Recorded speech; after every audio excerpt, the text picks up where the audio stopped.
লাইলাতুন নিসফি মিন শাবান প্রচলিত শবে বরাত উপলক্ষে আমাদের করণীয় কি? বিশেষ করে এই রাতে মসজিদে ওয়াজ মাহফিল, দোয়া দরুদ, ইবাদত বন্দেগী এবং নানা ধরনের খানাদানার আয়োজন করা হয়। কোরআন সুন্নাহর আলোকে এগুলো ঠিক কিনা জানালে উপকৃত হব।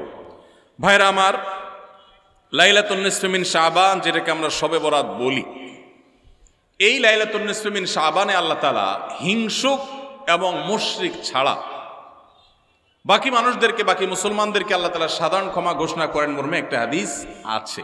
এছাড়া আরো বেশ কিছু হাদিস আছে যেগুলোর কোনো না অনেকগুলো সনদের মধ্যে কিছুটা দুর্বলতা আছে, কিন্তু মোটের পরে এ রাতের ফজিলত সুসাব্যস্ত এবং প্রমাণিত। কিন্তু এর মানে এই নয় যে এই রাতকে কেন্দ্র করে আমরা যা করি আমাদের দেশে তার সব সঠিক। আমাদের দেশে লাইলাতুল বরাতে মানুষের যে ভিড় মসজিদগুলোতে, এটা তো ভালো জিনিস যে মানুষ মসজিদে আসছে, কিন্তু অন্যদিন না এসে এই রাতে বেশি আসার কারণটা কি? লাইলাতুল কদর বেশি ফজিলতপূর্ণ নাকি এই রাত বেশি ফজিলতপূর্ণ? লাইলাতুল কদরের সাথে কোনো তুলনা চলবে? সেই রাতে মানুষ কি এত বেশি ইবাদতের চেষ্টা করে? তাহলে এই রাতে এত বেশি চেষ্টার রহস্যটা কোথায়?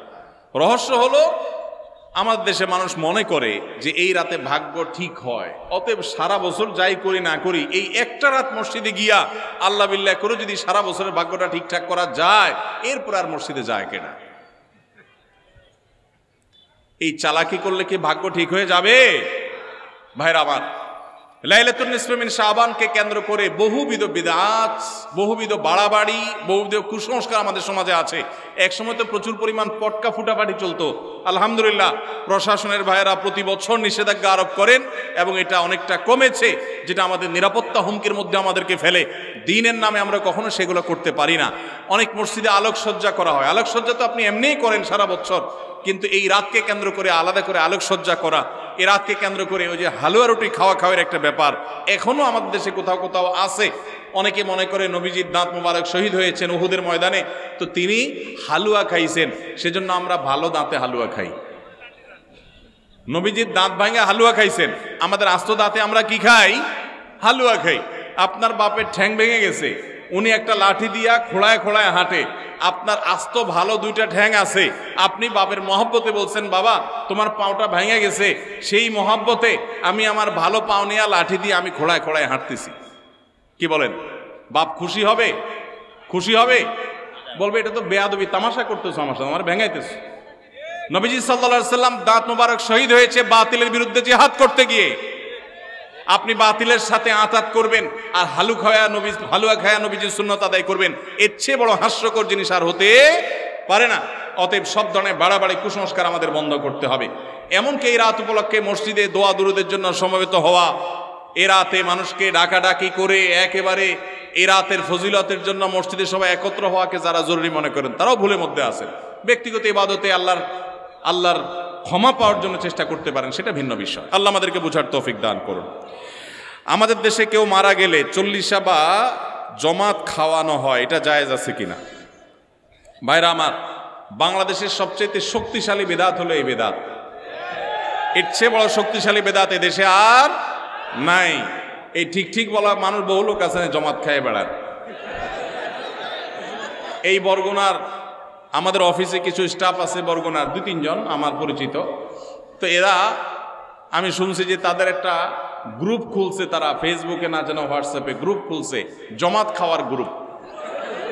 কোথায় কখন কে মরে, কোথায় কার মরার খাওয়ান হয়, ওই গ্রুপে জানাই দিলে সবাই দলে দলে সেখানে চলে যায়। এটা তারা এক এক ইউনিয়নের এক একজন মিলে এটা করছে, যাতে কোনো ইউনিয়নের জমাত যাতে মিস না হয়। তো ভাই, এটা হলো সবচেয়ে শক্তিশালী বিদআত। কেন? আমি একটা কথা প্রায় বলি, আপনি গুগলে গিয়ে, সবার হাতে হাতে এখন আজকাল মোবাইল আছে, স্মার্টফোন আছে, গুগলে গিয়া শ্রাদ্ধ লিখে সার্চ দিবেন, তালিবেশ্বর অফালা আকার দয়ের পিঠে বড় ধ শ্রাদ্ধ।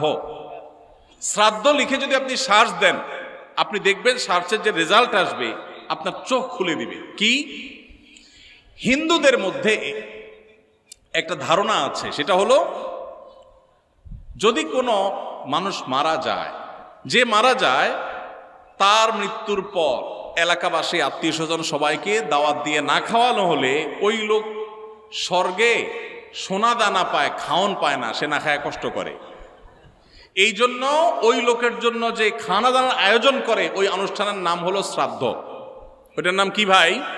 শ্রাদ্ধ। গুগল করে দেখেন, পেয়ে যাবেন হাতের কাছে।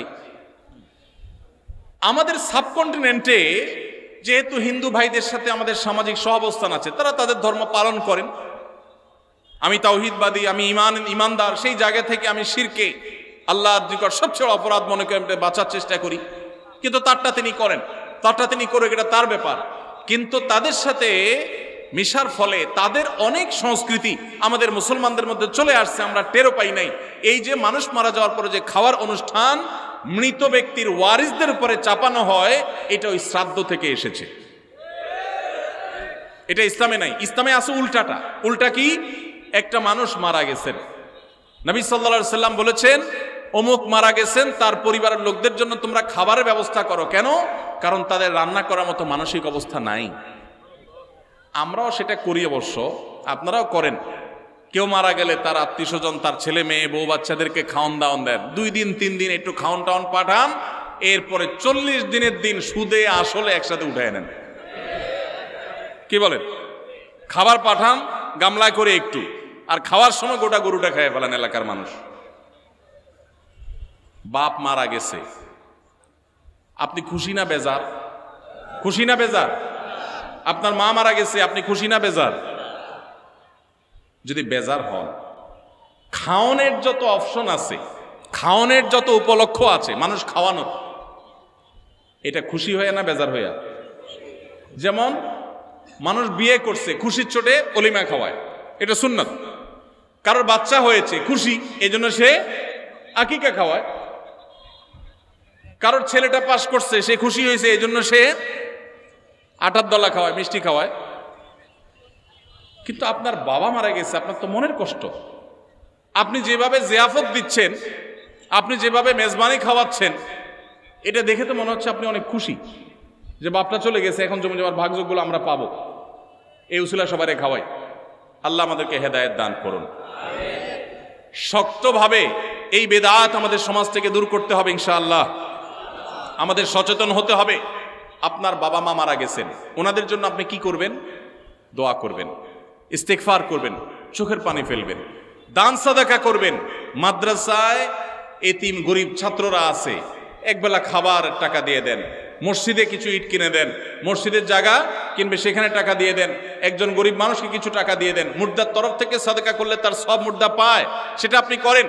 কিন্তু এই যে অন্য ধর্মের মানুষদের মতো করে খাবারের অনুষ্ঠান যেটা করছেন, এটা সুন্নার খেলাফ। সুন্নাহ হলো মৃত ব্যক্তির পরিবারকে খাওয়ানো, তাদের কাছ থেকে খাওয়াটা সুন্নাত নয়। আল্লাহ আমাদেরকে বুঝার তৌফিক দান করুন।